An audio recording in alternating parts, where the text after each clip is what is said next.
izin minta waktunya Bu ya. Perkenalkan dulu, nama saya Dewi Bu. Saya pagi ini mau kasih edukasi mungkin sekitar 5 menit atau 10 menit mengenai obat herbal Bu ya. Ibu namanya siapa Ibu?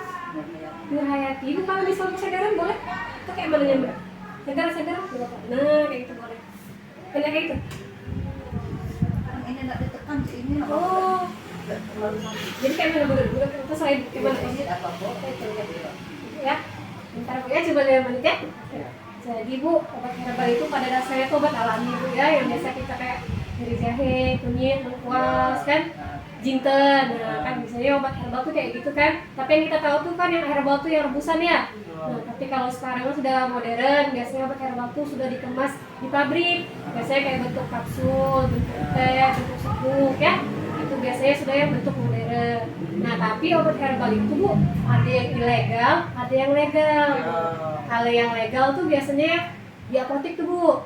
Nah, yang ilegal itu yang kita beli di warung, di pasar, atau di online. Online juga ada yang legal, tapi yang ilegal juga banyak. Nah, jadi kita harus bisa bedakan obat yang ilegal sama ilegal. Nah, ciri-ciri yang ilegal tuh biasanya satu Bu, tidak punya izin BPOM biasanya. Jadi di kemasan itu tidak tertulis nomor BPOM-nya berapa itu Bu ya. Nah, kemudian biasanya juga tidak mencantumkan komposisi, maksudnya di kemasan itu tidak tertulis, misalnya obat ini isi jahe atau obat ini isi kunyit ya Bu ya. Biasanya tidak tertulis di situ. Tidak keterangan, benar sekali Bu. Nah, kemudian diklaim bisa menyembuhkan berbagai penyakit. Misalnya tuh Bu, sering kan Bu, obat ini bisa menyembuhkan darah tinggi, bisa menyembuhkan stroke, bisa menyembuhkan jantung. Satu obat bisa menyembuhkan semua penyakit. Nah, biasanya itu sudah termasuk klaim yang berlebihan. Nah, itu termasuk salah satu ciri obat yang ilegal Bu ya. Jadi kalau sudah misalnya klaimnya berlebihan, kita patut waspada takutnya obat ilegal. Nah, kemudian dijual secara daring, misalnya dijual secara daring, dijual online. Suka ada kan Bu, beli di Shopee, beli di TikTok. Nah, itu juga biasanya kita khawatir obat ilegal, karena tidak jelas sumbernya dari mana Bu ya. Nah, kemudian ciri-cirinya kalau yang dijual online tadi, kalau ilegal itu biasanya juga tidak ada nama produsen. Itu tidak tercantum PT-nya PT apa, misalnya PT Burlian, PT Alkasa, itu tidak tertulis Bu ya, biasanya cuma kayak polosan ya. Nah, kemudian tidak ada itu maksudnya kemudian bentuknya dikemas secara tidak profesional. Tidak profesional itu maksudnya tadi bentuk kadang cuma kayak kemasan bening, botol-botol bening gitu ya, cuma dikasih stiker, itu biasanya obat ilegal ya. Kemudian dijual dengan testimoni palsu. Sakit Bu ya? Nyeri sekali ya. Itu kalau duduk tegak kayak mana? Duduk tegak sakit, lebih sakit? Tidak ada itu. Oh, kayak itu Bu ya.